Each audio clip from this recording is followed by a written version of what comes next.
I was mentioning yesterday that meditation requires a certain build-up, a background, and it just can't be done without reference to the pattern of life that one is leading.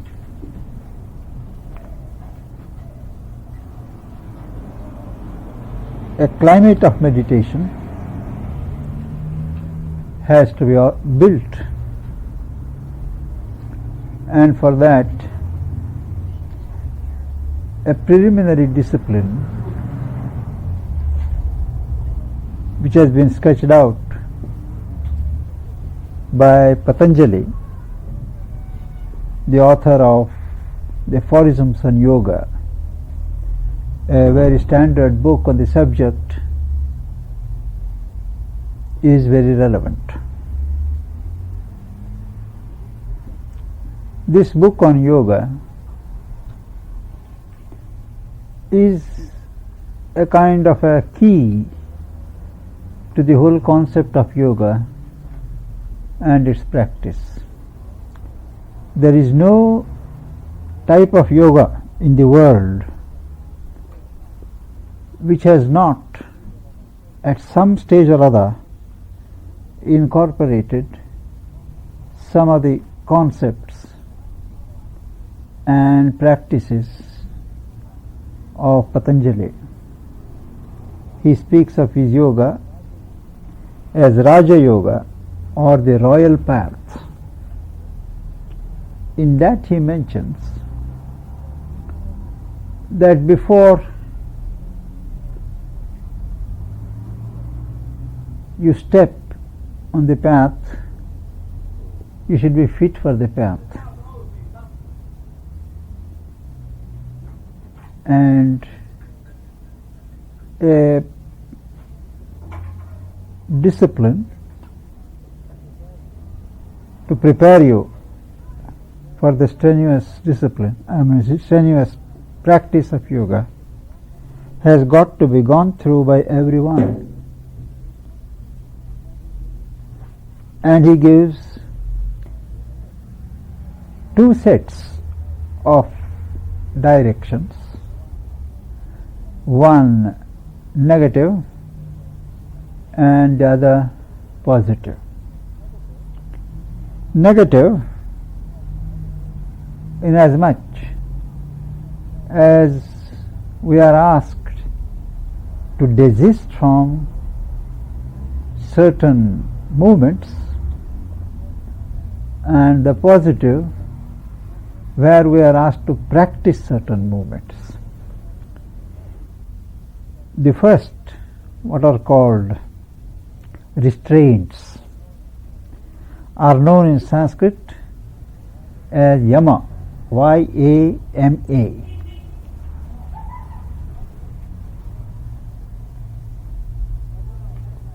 The other set of five, they are known as niyama, injunction, N-I-Y-A-M-A.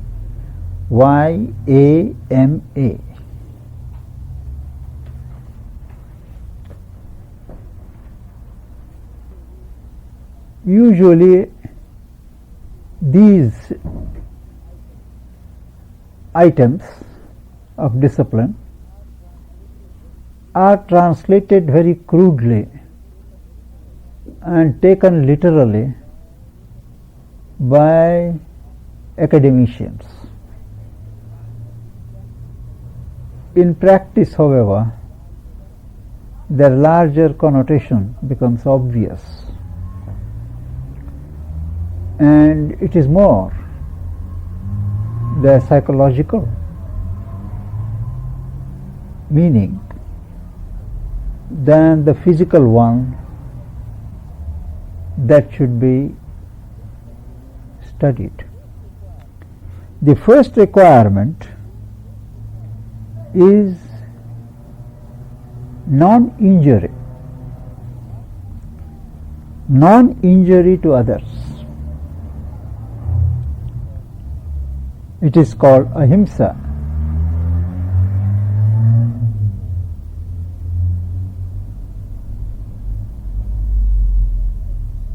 This quality of non-injury is not physical.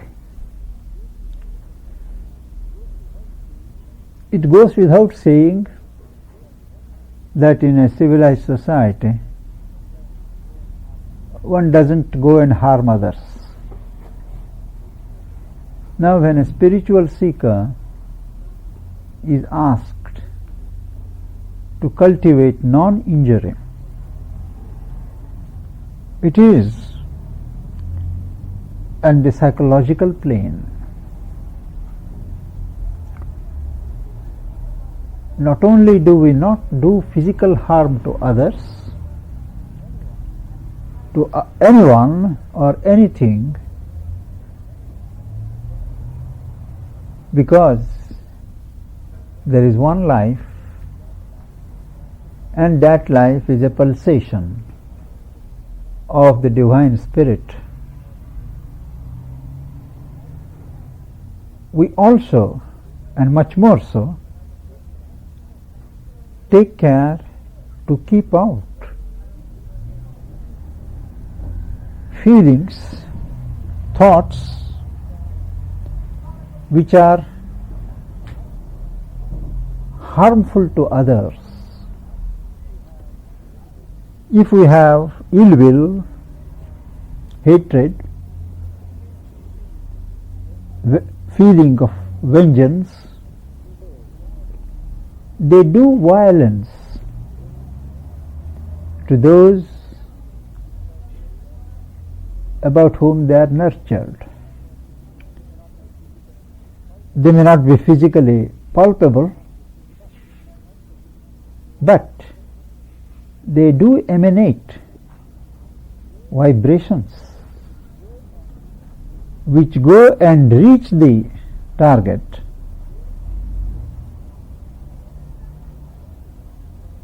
It is possible that the emanations of violence that issue from me may be neutralized in the universal atmosphere by other similar vibrations, and the person concerned may not feel it. But if that person is unlucky, my ill will,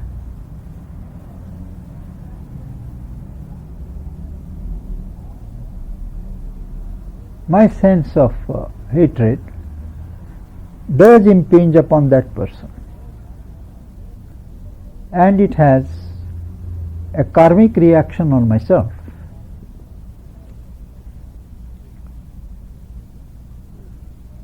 This vitiates my consciousness, and the fact that I don't physically harm anybody does not help, because it is a matter of consciousness. The consciousness gets stained. It creates grooves for further violence of thought, violence of feeling. So the first requirement is to eschew all feelings or thoughts or movements of violence.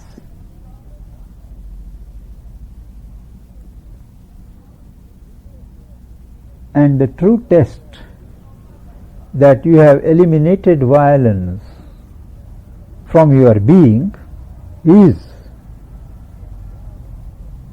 that violence does not thrive in your atmosphere. People lose their sense of violence, their anger, in the presence of one who has got over this movement of violence. Even today in India, hermitages or places where saints live, saints, real saints who have conquered passions, ill will and the like, you will find animals, traditionally hostile animals, they play together, and that is a testimony to the purity of consciousness of the presiding spirit, the saint concerned. That is the first. Anger also, for instance, is a violence. I spoke of the karmic effects of violence. Mother makes an interesting observation, and I think you would all be interested in that. She says, if I emanate anger or ill will on you, and you react, you respond, well, you have played into my hands and you have participated in that karma. But if you just stay quiet, you don't react, then it rebounds with a double violence, and I have to pay for it double. But if you react, you save me from suffering the consequences of my karma. Is that clear? So, in these matters, we should not react. People may think we are fools, that you are not reacting, that you are a coward and all that. But from the karmic point of view, if you don't react, that person has to pay double.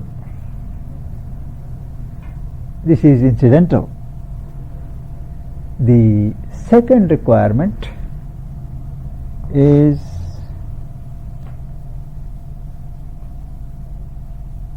non-covetousness, that is, not to long for what belongs to others, casting a greedy eye on what does not belong to me, always casting an avaricious glance on what belongs to others. This is a very illegitimate movement, and it increases greed, attachment, which one must outgrow.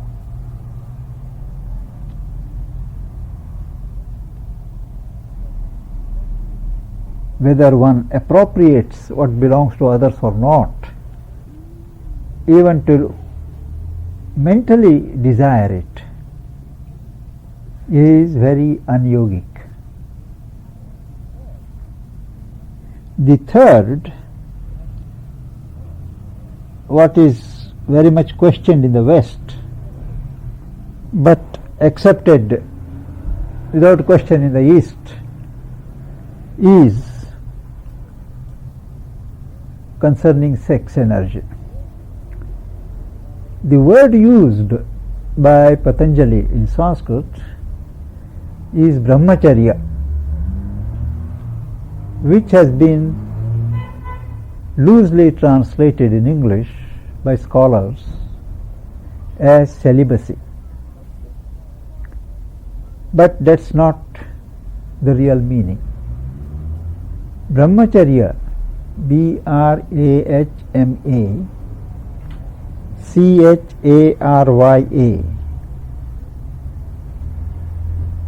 means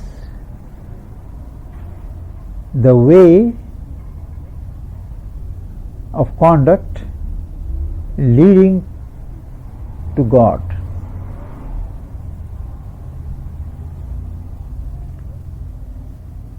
And what is meant here is conservation of sex energy. Now, is conservation of sex energy a superstition?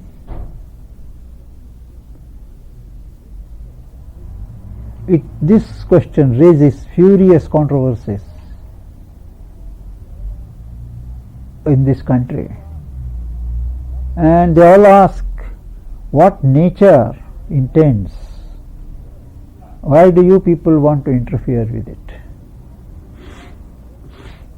And they get very violent in their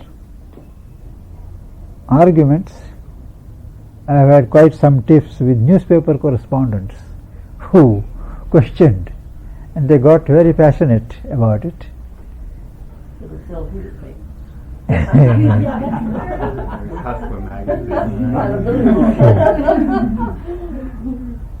Now, Sri Aurobindo gives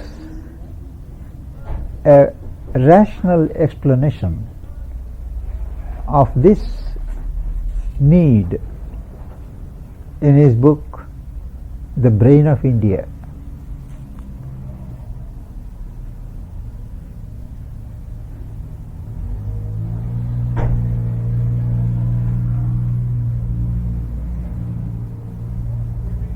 In each human body, male or female, there is nature develops energy, different types of energy,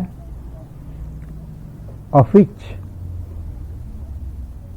the most creative energy at the physical level is the sex energy.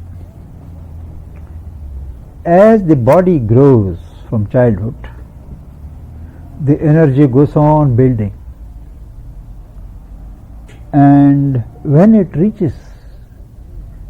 the body comes of age, the energy is brimful, and nature creates situations by which this energy is drawn out for purposes of her own, nature's own purpose, which is to perpetuate the species. So nature, there is a universal mechanism by which attraction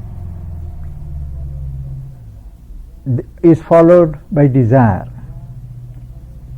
and desire leads to passion, passion leads to mating, and so on, and there is more species, continuation of the human species. Now, if instead of throwing out or letting the energy flow out, one conserves it, what happens is, this accumulation, let us compare this fluidic energy that is in the human body, both male and female, let us compare it to water. So as it gathers, it generates heat, and as a result of the accumulation of heat in the body, there is an increase of willpower. What one wants to achieve, one has the will to effectuate. This is called tapas, heat. If you conserve it still further, the heat turns into light. Tapas turns into tejas. and the result is there is illumination of the brain, phenomenal increase in memory power.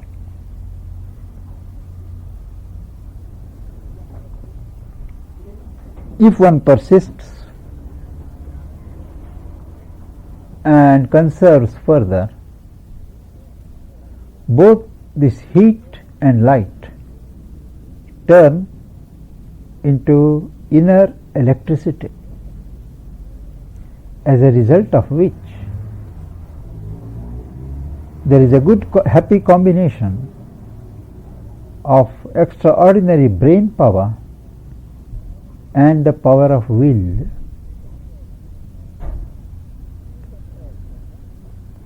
If you conserve further, this inner electricity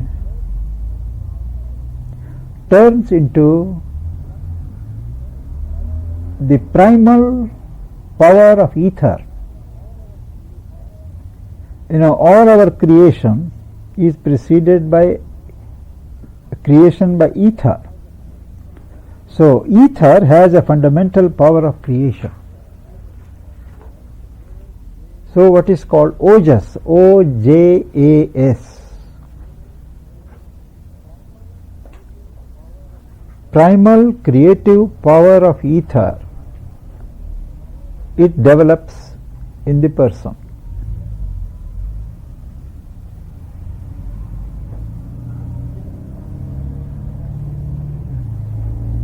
And if this is followed up, developed further,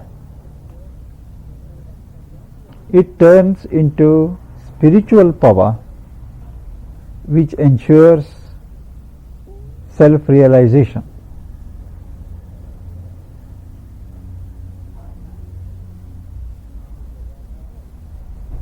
This is the rationale of how conservation of sex energy can lead to growth of mental power, will power, creative faculty, and ultimately spiritual energy.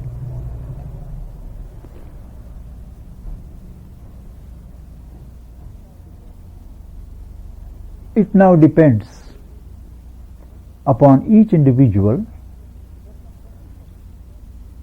the circumstances of each individual, to what extent this conservation is practical or possible. In India, this conservation of energy is insisted upon, say, for men till the age of 21 and for women till the age of 18 or so. Thereafter, there is the institution of marriage, and sex energy is expected to be utilized in a healthy manner as part of marriage. So what is expected from a householder, a family man, a family person, is different from what is expected of a single person. It all depends upon one's capacities, upon one's station in life, and upon one's aspiration. All that is meant is conservation of energy as far as possible. This has another aspect, and that is,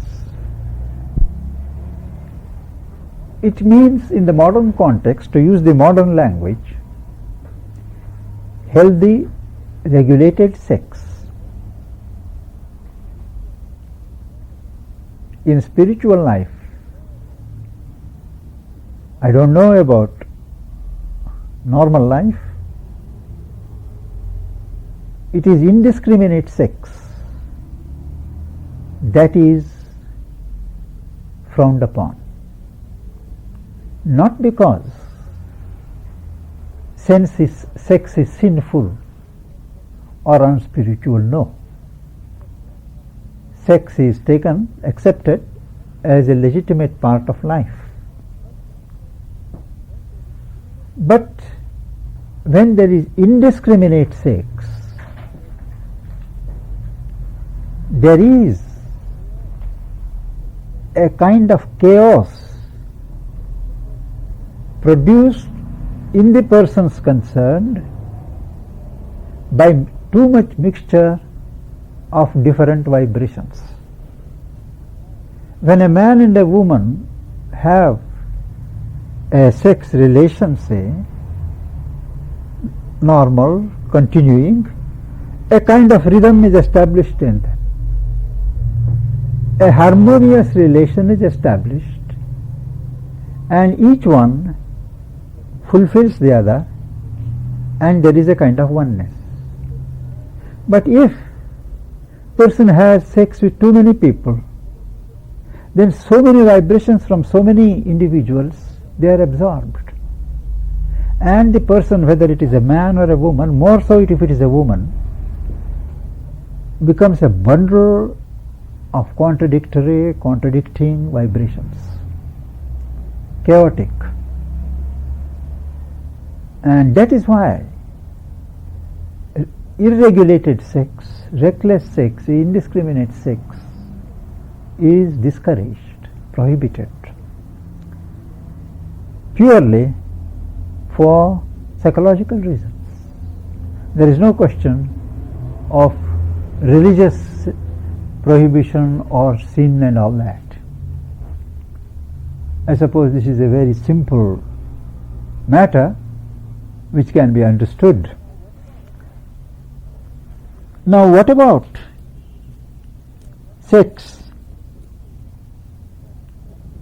in the new age? This is not legitimate part of our discussion, but since it has come, and since I spoke of mother in the morning, I would like to explain to you her position. As I said, she was very, she was an iconoclast, breaker of traditions, but builder of new truths. And she says,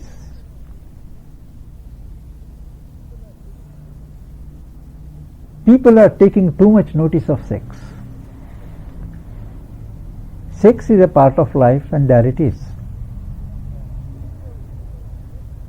As for spiritual seekers, she says, sex can be a part of even spiritual life, provided it is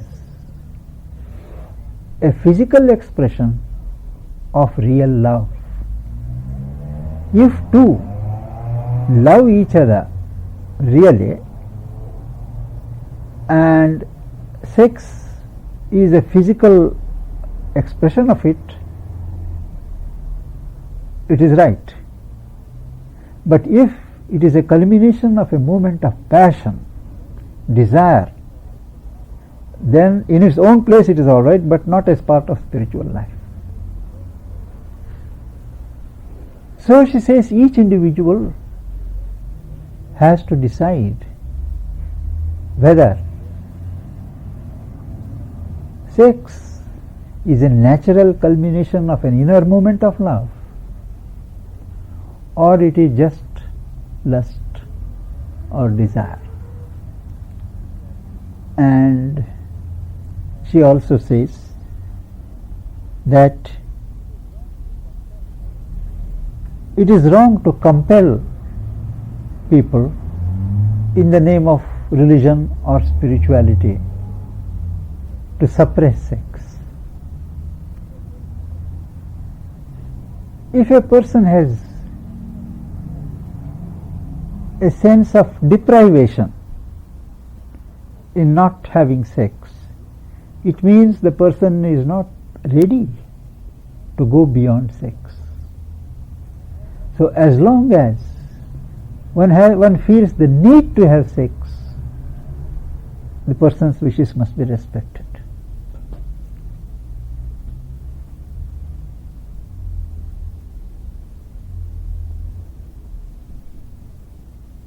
And this leads incidentally to the question of marriage. Now marriage, in Aurobindo, she wanted to build a pattern of the new society. She said she does not want marriages there. She said marriage is an outmoded institution of the old society. It was necessary and needed at a certain stage in human evolution. But now it is becoming a bondage. It leads to claims and counterclaims. And she seemed to agree with the cruel observation that love dies with marriage. In Aurobindo, I would deny that from my own experience. everything has an exception, you know. I would say it increases and blossoms, flourishes. It should, you know, because that was the old conception. The thing is, mostly marriage leads to claims. Each one feels a certain right over the other partner, and there is a claim and counterclaim instead of giving and self-giving, mutual self-giving.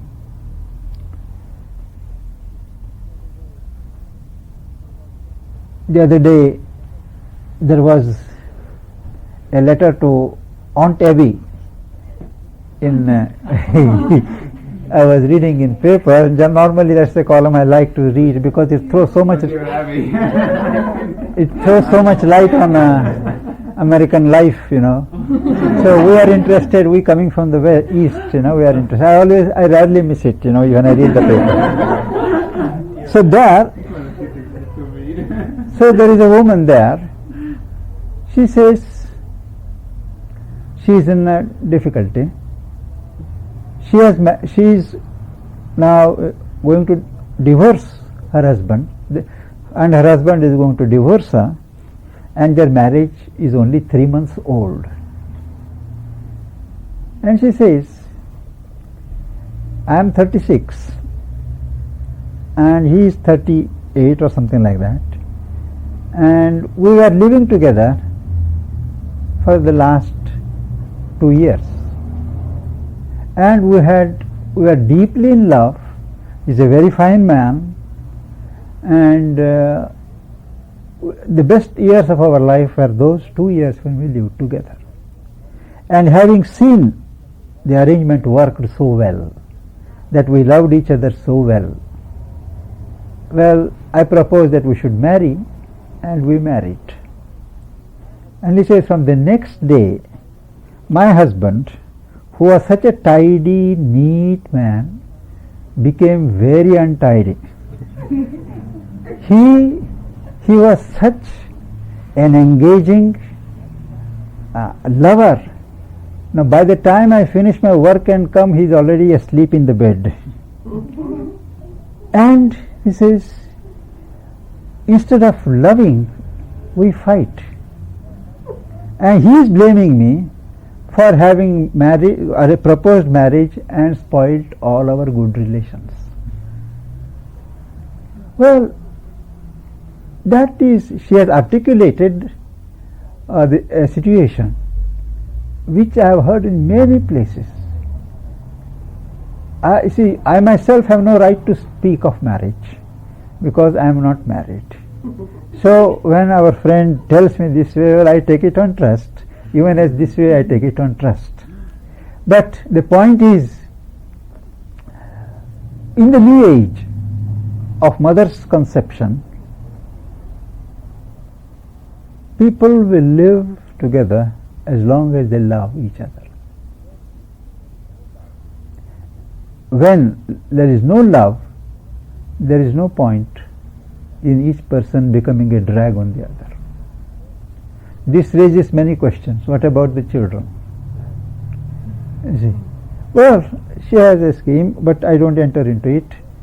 And she says, a time is coming when children will have to be separated from their parents. Today's parents are not a good influence on their children. They don't know how to bring them up. And children should be separated from an atmosphere of attachment and coddling. That doesn't relate all these things to meditation, but since we are on the subject of sex, I thought I could pass on all this information. Now, before I proceed, any questions?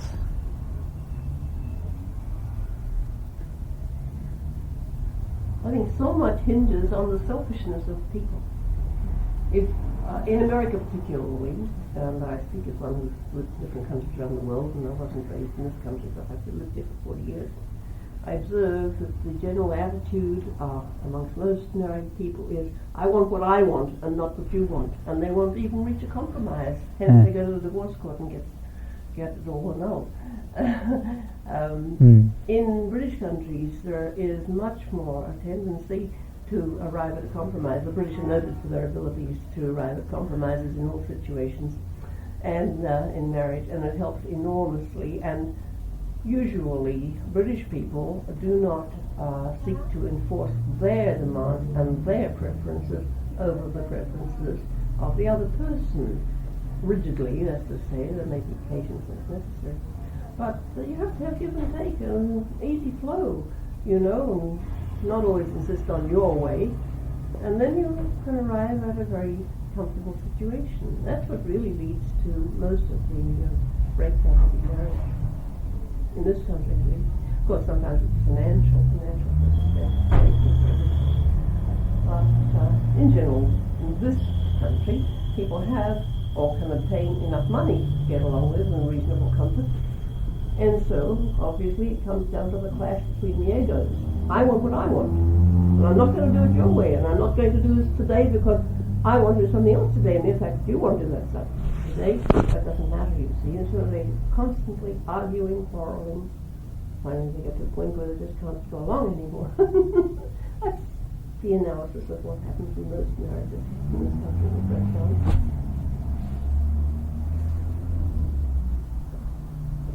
American women particularly are enormously demanding in marriage. They marry thinking that henceforth they're going to have everything they want, every comfort imaginable.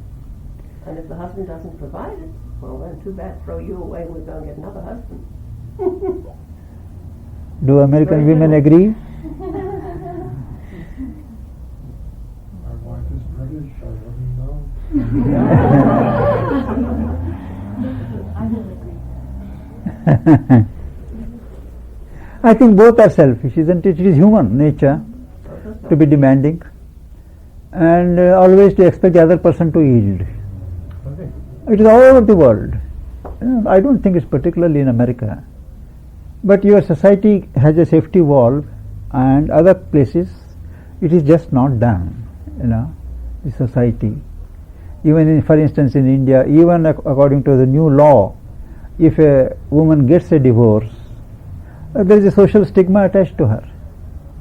Nobody will marry her, and people will keep her at a distance. But here in American society, it doesn't stick. There is freedom. I think with this example you gave from Dear Abby, Yes. what happens quite often to people is that when they marry, something from their own experience of childhood and what their parents' marriage was like becomes invoked in the situation, and they start to behave as they saw their parents behave in marriage. And psychologically they start expecting things or reacting in ways they wouldn't have otherwise. A good therapist. probably help it quite a bit if the couple was willing to, like that particular couple, Yes. if they really thought the relationship was really worth something, Yes. wouldn't they say, why are we having problems now that we didn't have before? Maybe we could seek some help on this to once again return to that loving state, and they could actually have enriched their relationship Yes. if they chose to put a little work and energy into it rather than quickly say, well, it's not working, goodbye. I would think if it meant that much to them after 2 years of such loveliness, why wouldn't it be worth, after 3 months of arguing, the time and energy? I think that's what Aunt Abby advised them, to go to a marriage counselor and seek help. I remember that because her answer was there, and I thought it was right. I think you're talking about this is very a part of meditation and yoga, though, from my own personal perspective. I think these things will arise when one begins Yes. yoga and meditation automatically, especially in relationship to the Kundalini, which I don't know that much about, but somehow I get a sense there are connections with these things and the energies. So I think it fits perfectly with meditation. Actually, Mother indicated how marriage can be made a part of spiritual life, how marriage can be made a part of meditative life. And she said, she wrote it to a disciple when she asked her a message from her on the eve of her marriage. So Mother said that a physical union, a physical coming together is not the whole of marriage. A marriage has to be consummated on 5 or 6 levels. Physical, it goes without saying, but both must strive to bring about a communion, oneness on the level of the mind. Normally what happens, each lives in a different world, and there is hardly communication between what you are thinking and what she is thinking. They live. She may be involved in some activity, he may be involved in different activity, and there is always no meeting ground. So what she is thinking, he does not know. What he is thinking, she does not know. So she says, each must study the mind of the other, get to know the workings, and create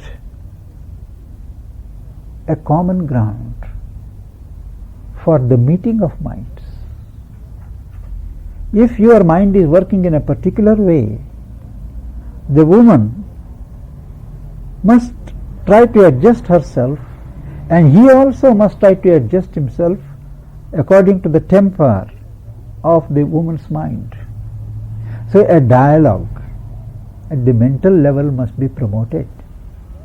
So much so, he says, that when there is a mental harmony, even words are not necessary. Particularly when people live together constantly, if there is mental harmony, what I think is immediately communicated to you without my having to talk.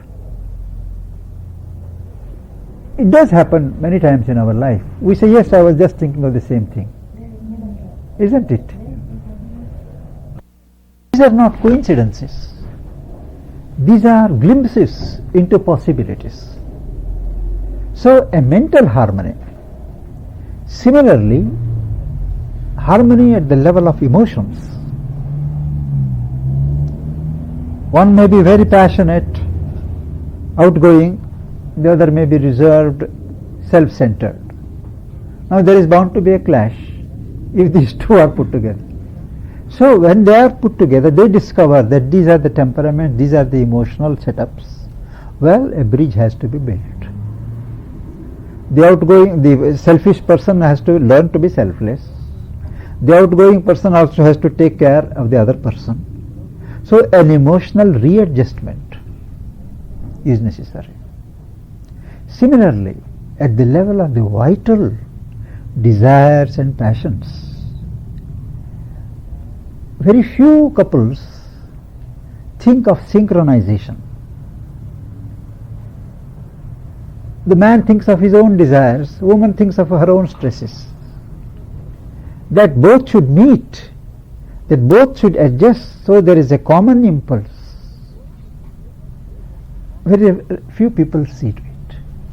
Each is lost in his own desires and own little kingdom. Now this adjustment and harmonization at the vital level of desires, study of the other person's physiology and needs, adjustment, readiness to fit in. Now these plus physical, at the level not only of physical sex, but physically living together in arrangement of things, adjustment of things, timetables of programs. So unless each partner cares for the other at all levels, and she said spiritual. If one has a spiritual aspiration and the other is absolutely not interested in spiritual matters, for instance, how are you going to work it out? Unless there is a gentleman's agreement to respect each other's freedom in that sphere. Otherwise, the aspiring person must induce aspiration in the other person. These things, precautions must be taken earlier, before marriage, as far as possible. But once you are married, a failure on one level shall not be allowed to prejudice progress on the other levels. So all these different levels, they have to be carefully nurtured, and it can only be done when you give up your ego standpoint. She defines love as self-giving. Give yourself more and more. That is the heart of love. And it is only by this love of self-giving that you enter into the domain of divine love. Otherwise, human love is a transaction of claims and satisfaction of claims. To make it part of spiritual life, you must give up your ego standpoint and learn to give yourself. If both start giving themselves to each other, as that she says is real love, and that leads to certain unity of soul, and mutually they help each other in their evolution of consciousness. Otherwise there is a clash of consciousness, and one can hold back the other, obstruct the other's evolution.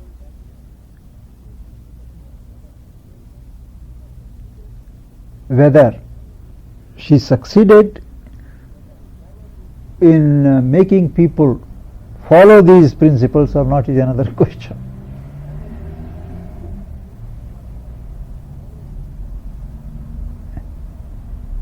To come, yes, please. Are you saying marriage as it exists, sort of an unconscious state, would be outmoded, or you were saying there's some reality maybe behind the outer marriage that could Good. Marriage go on? as an expression of love, it has a future. But marriage as a social institution is outmoded. Am I clear? Pandit? Yes. Can I ask quick, this might be getting kind of extreme, I don't know, but did the mother talk anything about relationships between men and women and women and women? No. No, things had not reached India at that time. You see, Are you able yourself, in terms of being in the American environment, to draw I know. upon? I have seen, I have read, and first time I came to San Francisco about 4 years ago, I was being interviewed for 2.5 hours on the new dimensions. New dimensions. And they were asking me something, and there was a telephone, questions from public would come from anywhere. So as I was talking about the supramental consciousness, new age and all that, there was one question which was shot at me. What does Mr. Pandit say of homosexuality? Now, it came as a bolt on the blue. So I looked in myself and I said what I should have, what I felt, that from the spiritual point of view, homosexuality is neither right nor wrong. Then he said, oh, in the Bible it is said like this, in Sodom and Gomorrah, and all that he said is New Testament or Old Testament, I don't remember. I said, all that is written in the Bible is not meant to be taken literally 2000 years after that. But the thing is, whether from the social point of view it is right, moral point of view it is right, it is not my concern. But spiritual point of view is neither right nor wrong.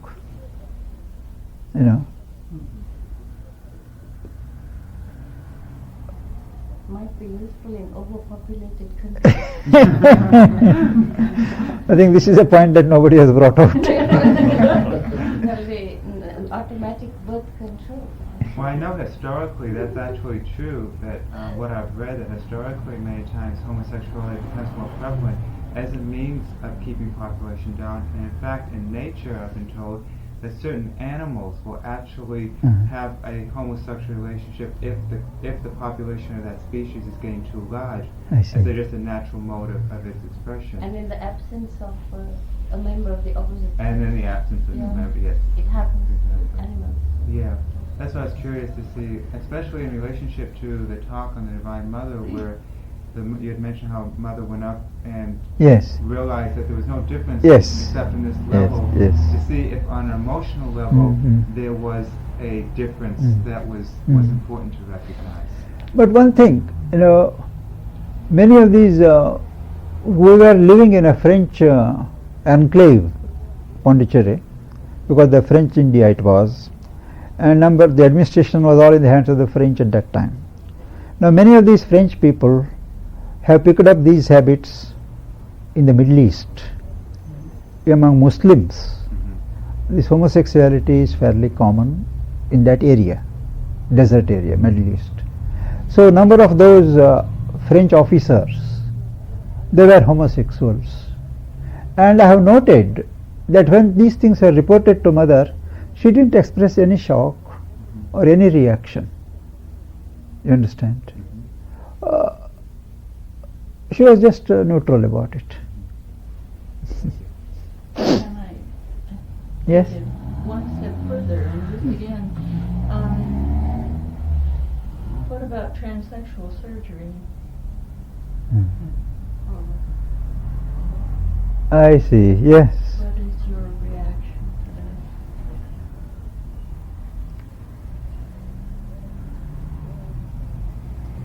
Well, some people want that change because they feel their evolution needs that change of sex. They don't feel they are evolving naturally in the existing setup, so they want change. If that is genuine, then I think it is the right thing to do. But where it is fancy, I don't know. But where there is, some people have a genuine difficulty in accepting their situation, and there I think they have been helped by this kind of surgery to live what they feel to be a normal life. What do you say? Well,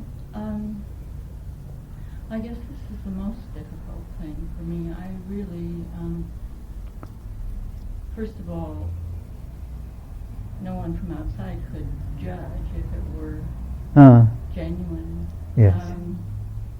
And it's something about the interfering with the physical body, because that's the manifestation. That how could it could that kind of mistake happen? It does happen at times. Yeah. It does happen. Normally, a soul which evolves in a male body may by some accident or chance find itself in a female body, and the person goes on feeling male. If that is the situation, I think that person has a right to ask for change of sex. But this is all what we really do not know, what is genuine and what is just other superficial. But it does happen that evolutionary need at times require this change. There's in nature, and I'm not sure the bird, but there's a bird in nature that the male has a number of females that he mates with, and if it happens that the male dies, that the most dominant or aggressive female becomes male, takes on the characteristics. I see. I heard that on TV or something, which If you find the is bird, very illuminating. you'll find the bird. It's very interesting. Yeah. Now, I've met people, though, too, who, was like you described, they felt that they were women all along, and that they were growing up in a male's body, and it was just making them very, very unhappy. One of the things I was thinking about when you're talking about a new age is the idea of, freedom. I mean, I guess you get freedom and chaos come together at some level. But one of the things is that with the technology and everything else, people are being given more options. I mean, now you don't have to stay with a mate just because you have to carry on the species and raise a family. Now you can have a family or not have a family as the person wishes. And because of that, I guess, like you say, it's a dual edge. It causes chaos, but also people do things now because they want to do things, and that kind of leads to some form of growth and happiness too. So it's got to have both sides to it. Now, I think anything. I think it's much more usual in this day and age that men feel that they probably should be women. I mean, there's so many of them, so many feminine men these days, and I've known several of them who have had surgical changes made. I see. And that's not an end to their suffering, not by any means. There's an enormous adjustment we made afterwards. One man particularly that I knew some years ago, he was over 6 feet tall, but he developed feminine breasts, and he had to give up his job. I think was fired from his job because it created such difficult feelings amongst all the people he was working with, to see this fellow in his masculine clothes with these feminine breasts, and upset everybody around him. So he lost a very, very good job. He was high up in the computer field. And he went and had surgery done, so then he would be a woman. But then he was only sort of he was an awfully odd-looking woman. He was so tall and angular and square, broad shoulders and long body and long stride. And you'd look at him and think, my God, what is that creature? After he'd had the surgery, then he had to have long treatment with hormones and things, feminizing hormones, to make him more feminine than the surgery could do. And gradually, over a period of about 8 years, he became more feminine, so that he was more acceptable as a woman. But for years, neither man nor woman would accept him, you see, and he went through misery, absolute misery. I hope he's solved his problems by now. I haven't seen him the last couple of years at all. He's gone to some other part of the country. But he went to guru after guru to see if they could help him, and none of them really put in trials. Until the doctors finally managed to equalize things, It took a long while. It was very difficult. I think, I'd like to say Yeah. though that a lot of that problem comes from the lack of sympathy of the people around that Oh, that's person. true, but you see, they can't And understand that situation. They can't understand. Nevertheless, it's still their treatment of them that comes into question. Right, and makes the person so unhappy, so miserable. Yes. I wanted to get back to what you were saying about levels of harmony in a marriage. Yes. And I'm very interested in that idea, and also in marriage as a place for learning mutual self-giving. Yes. I wonder where in the mother would I look to learn more about that? There is a mother on marriage, you know. There is a, And the essential Aurobindo, I think, in the appendix at the back. is it? Or there are those small booklets, you know, on women, Mm-hmm. and there are books, you know. I have given, there is a catalog here. You just look up books of mother. On marriage and... So on there, mother's writings are there. You can just see. And There is a, even in a and you said there is Well, the specific letter that was written to the woman disciple is in the appendix to a book called The Essential Aurobindo. It's a little blue paperback that's a compilation. it is here in the library. You can see that. Now, I think to come to more agreeable subjects, the fourth requirement is truth. Truth in thought, truth in speech.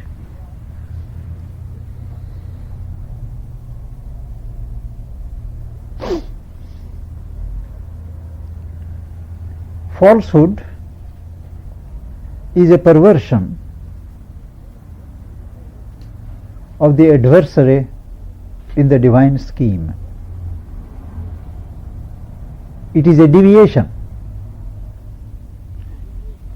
and one must stick to truth.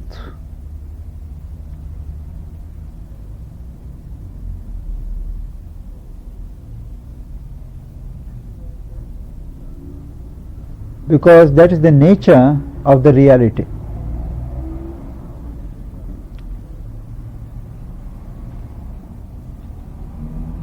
And truth in speech does not come unless there is truth in thinking.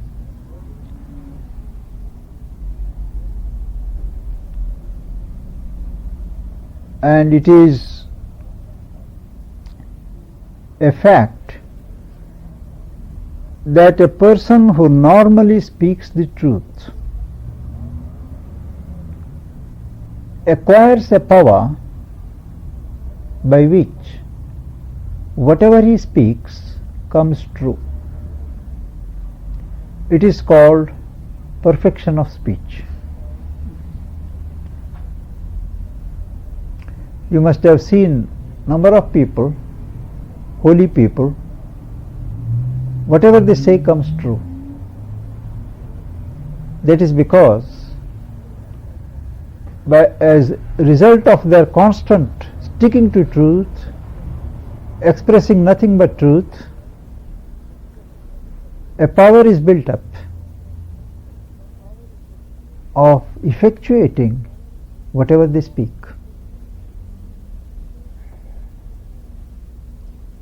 And the fifth requirement is non-appropriation of what belongs to others.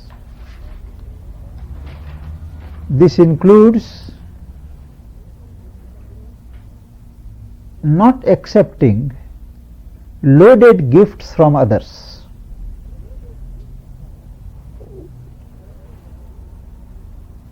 Because you are giving room for a claim from somebody else on yourself.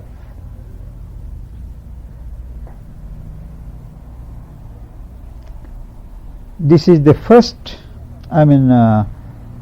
set of restraints.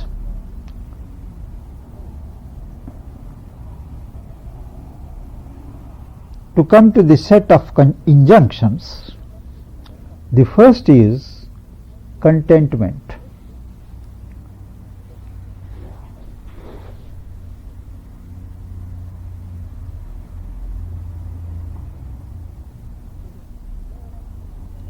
You should learn to be content with what life gives you to begin with. It does not mean that one has to stay satisfied all the time, but accept a situation in which you find yourself, and then you can try to improve upon it. But this constant fretfulness, frustration, and always complaining, making oneself miserable about things in which one finds oneself, that is to be avoided. You accept it either as a will of God or as a result of your past karma.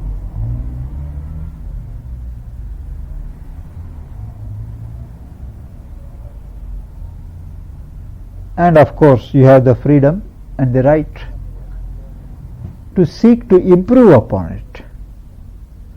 One has always a right to progress. The second requirement is what is called cleanliness.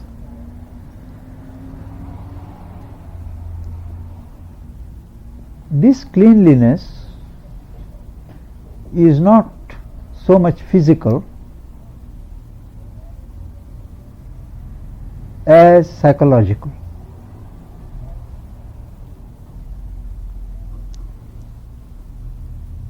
Clean thoughts, clean feelings, movements of goodwill, benevolence, purified emotions, these help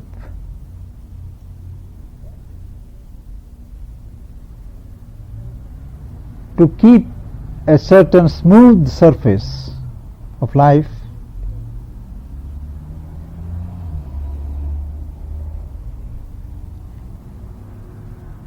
and this cleanliness includes, as I mentioned the other day in another class, cleanliness in food. Food, again, not so much on the physical side as the psychological content of food. A person who supplies food, who cooks food, now that person's psychological state does impress itself on the food given by that person. If a person who cooks the food has feelings of anger, feelings of grief, any negative feelings, they enter into the food that you take and vitiate your psychological system.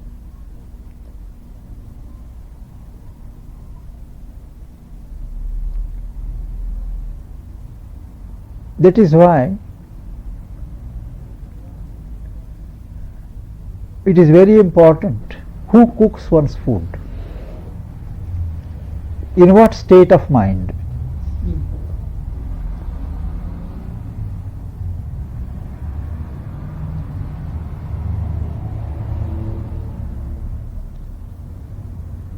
And while eating, whether one vitiates the quality by thinking or indulging in mental psychological movements like anger, grief, depression, and things of that sort.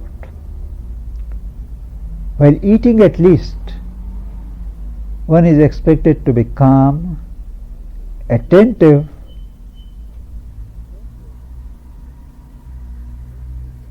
and silent. It is a rule in the East that one must eat in silence.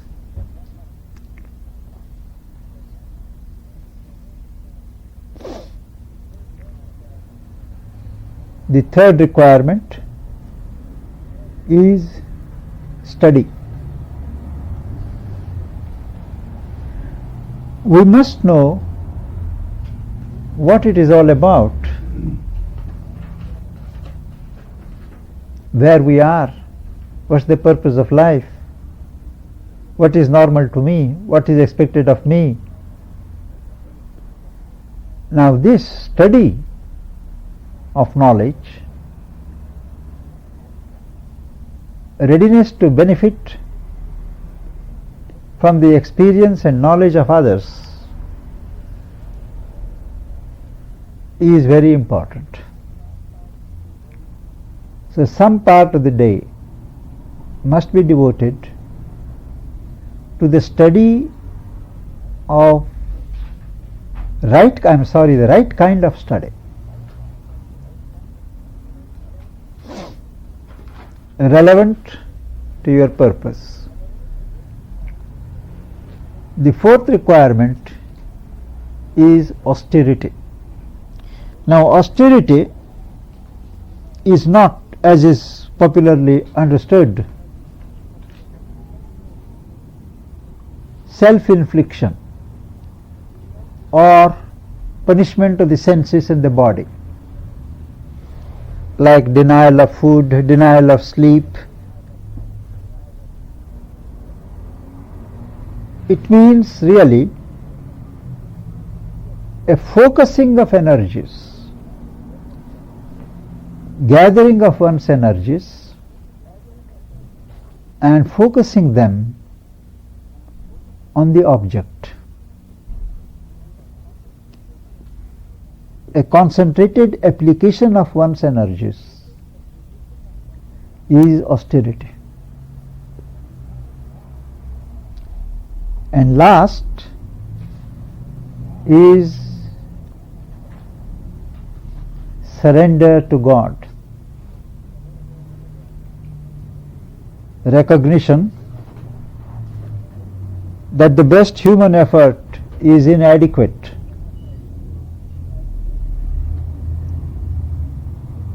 and a reliance upon grace, a trustful surrender to the divine.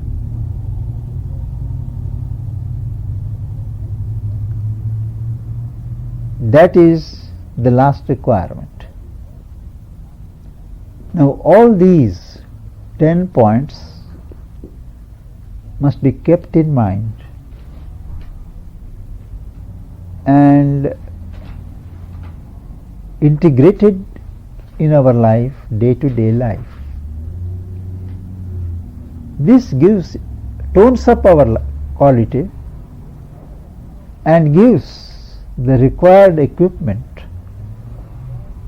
to enter into a serious spiritual undertaking like meditation. Once these requirements are reasonably fulfilled, comes the question of the posture. The right posture is required, and the posture is called asana in Sanskrit, and each one actually has to find out the asana proper to oneself. There is no one asana which should be imposed on everybody.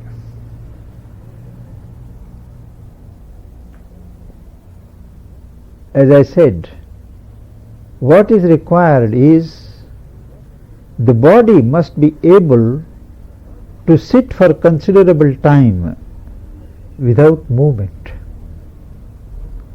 Normally, when we sit, after a while, the energy inside gets restless and we start moving our limbs, fidgeting, and this interferes with the inner movement. So one must find out and cultivate an asana which is the most convenient and helpful. It is not either that one must be always sitting. One can be standing.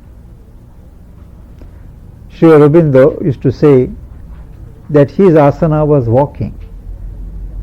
He would always walk up and down. He never left his room, his place for 25 years. Last 25 years he never went out of his house. And the one or two rooms where he lived, he would walk 7 miles a day. And he would say that he was most receptive to the higher energies and consciousness during that period. But what is important is, sleeping can be nobody's posture. You have to sit erect. In the Gita, in the other yogic treatises, everywhere they take care to mention that you must sit erect. You can stand erect, it's all right. The spine must be erect, so that the channel for the flow of energy, the physical energy upwards, spiritual energy downwards, there is a free movement. If you bend, if you lean, there is a curvature and there is resistance. Apart from possibility of physical disorders, there is a blockage. And the traditional posture is what is called Padmasana, the lotus posture, sitting like this. It gets as a lock, and they sit like this. But for those, for any reason, for whom it is not possible, this is called Sukhasana, a happy posture. You just put it like this and sit. What is important, as I said again, that you should be able to forget your body. That's the right asana for you. Once having found this, and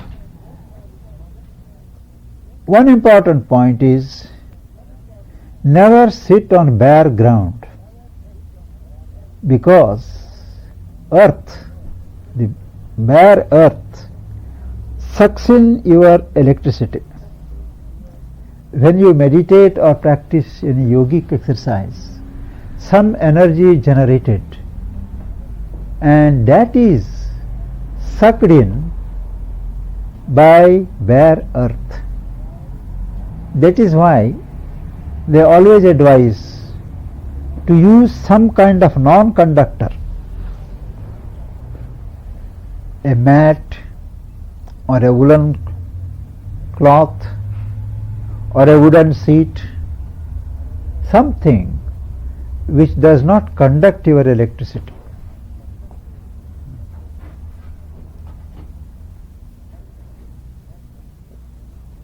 That done, what time? Do we meditate just when we are in a mood to meditate? Or do you need to have regular periods?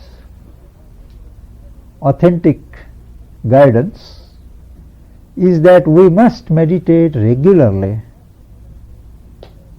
every day. At least we must have periods for that exercise.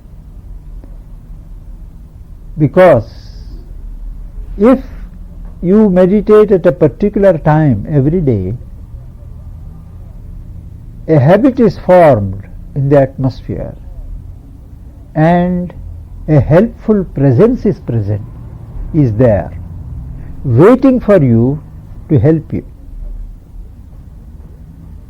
This necessitates that we have regular timings. We must respect that presence which helps us in meditation. And we must choose a time which is least likely to be disturbed by circumstances and events. It is also advised that the best time is before sunrise, because once there is sunrise, nature's energies of activity start flowing.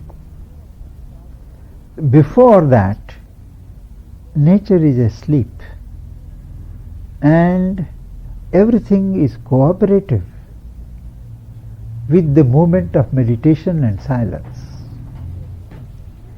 Similarly, in the evening, after the sun sets, as evening gathers, all the active energies in nature become dormant. That is a time when there is least interference with your inner movements. So, traditionally, they prescribe before sunrise, after sunset. But these are not always practical in modern world. So we have to have, each person has to fix periods when one can meditate.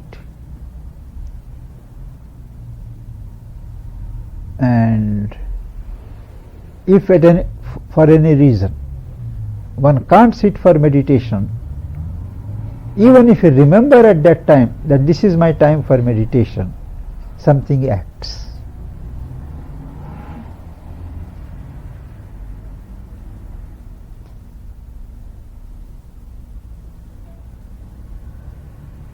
The pattern of life, the tempo of life in the West is totally different from that in the East. So what suits there may or may not suit here. But in your own frame of life, you should be able to set apart certain timings every day. Twice at least a day should be enough. And to begin with, meditations, it is enough in the beginning for about 15 minutes at a time. Gradually they can be lengthened to about half an hour to 45 minutes. But more than an hour is not advisable, because this becomes a habit and the body gets, or the mind gets into a certain inert position.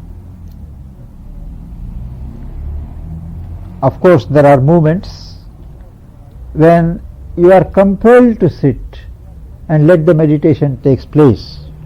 That is another matter.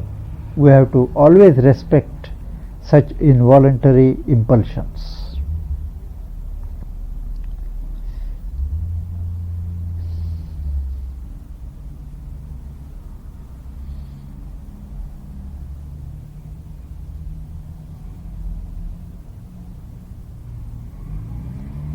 Next is what I explained yesterday, breathing. We have to practice deep, regulated breathing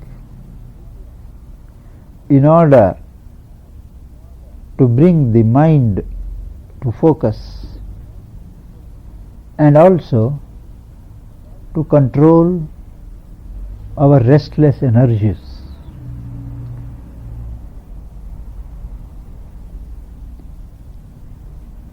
The life force that operates in us has as many as 15 activities.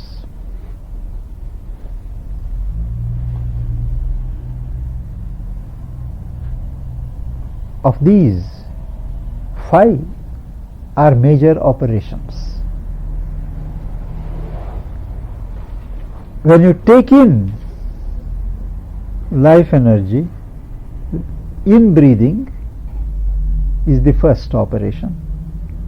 Out breathing, expulsion of breath, is the second. What is called equalization of breath.